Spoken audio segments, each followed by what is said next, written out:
小 baby， 这个小 baby， 日本闪着小 baby 了。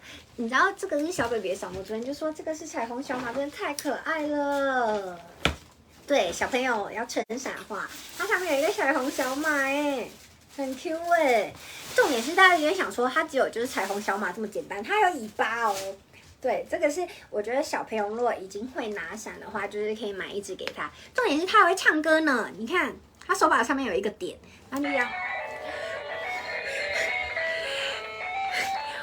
我刚才讲什么？我最炫，